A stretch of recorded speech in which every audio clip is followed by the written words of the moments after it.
Hello and welcome to Lavneesh sir की क्लास। आज की ये शिक्षा निदेशालय राष्ट्रीय राजधानी क्षेत्र दिल्ली की आकलन कार्यपत्रक नंबर 9 जो कि कक्षा छठी के विद्यार्थियों के लिए है। यह ली गई है गणित विषय से और इसमें हमें करना क्या है, नीचे लिखे प्रश्नों के सही विकल्प के सम्मुख बने गोले को पेन या पेंसिल से भरिए।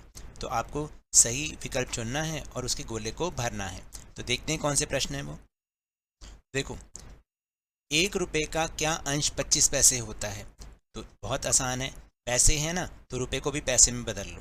तो ये हो जाएगा 25/100 पैसे। तो 25 से कम 25 और 25 चौका 100। तो कितना आ गया, 1/4। तो आपने इसको काला कर देना है, ठीक है। फिर निम्नलिखित में से कौन सा उचित भिन्न है। अब देखो, उचित भिन्न तो ये भी है, ये भी है, ये भी है, ये नहीं है। क्यों है उचित भिन्न? क्योंकि जिसका अंश कम होता है और हर ज़्यादा होता है वो उचित भिन्न होता है। तो ये तो तीनों ही हैं, तो आप तीनों को कर दो क्योंकि इसमें हो सकता है कुछ गलत है, मिसप्रिंट है, ठीक है। तो हमने तो तीनों कर दिए क्योंकि ये तीनों के तीनों ही कौन से भिन्न है, उचित भिन्न है, ठीक है।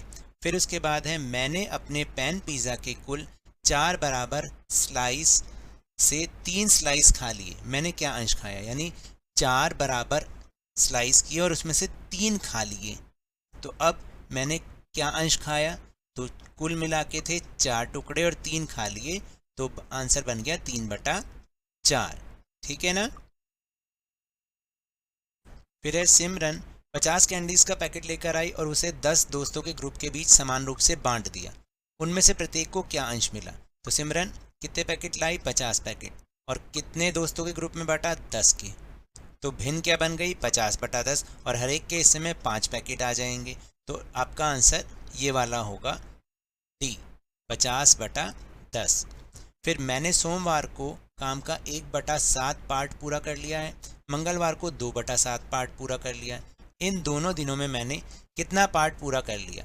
तो दोनों का मतलब कुल निकालना है, तो 1/7 जमा 2/7, तो यह आ गया 1 जमा 2 3/7। तो आपका उत्तर है 3/7।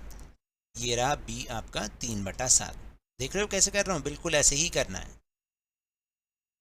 फिर है, अनुचित भिन्न की पहचान करें। अनुचित भिन्न कैसा होता है, जिसका हर तो कम होता है और अंश ज़्यादा होता है। याद रखना, अंश ज़्यादा और हर कम। तो अगर अंश ज़्यादा देखोगे तो ये वाला भी है, अंश ज़्यादा देखोगे ये वाला भी है और ये वाला भी है। तो फिर दोबारा से ये तीनों ही हो गए क्योंकि ये क्वेश्चन कुछ गलत है।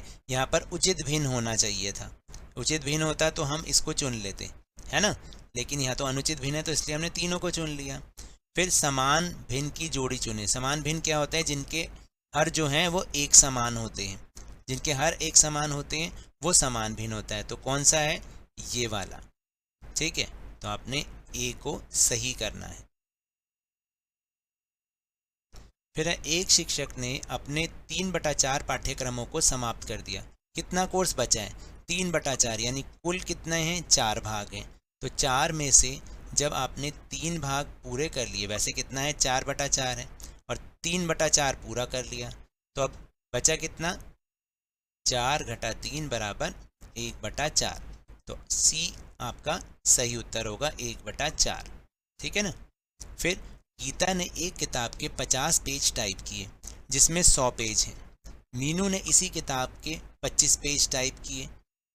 दोनों द्वारा टाइप किए गए कुल पृष्ठों का अंश क्या है। तो देखो, 50 पेज गीता ने टाइप किए, टोटल पेज कितने थे, 100, और उसी किताब के 25 पेज मीनू ने किए, कुल पेज थे 100, तो टोटल कितने हो गए, 75/100, ठीक है। तो बी आपका सही उत्तर होगा। फिर 10वां प्रश्न, निम्नलिखित तुल्य भिन्न के लिए खाली हिस्से का अंक होगा। तुल्य भिन्न कैसे होती है, देखो, जैसे 2/3 है और यहाँ पर है 8, तो 2 के पहाड़े में 8 कहाँ पर आता है, अगर आप देखोगे तो 4 पर आता है। तो इसी तरह से 3 के पहाड़े में भी 4 पर क्या आता है, 3 चौक 12। तो आपका डी वाला पार्ट बिल्कुल सही है ना। तो ये तो थी आज की वर्कशीट। मिलते हैं अगली वर्कशीट में, तब तक के लिए धन्यवाद।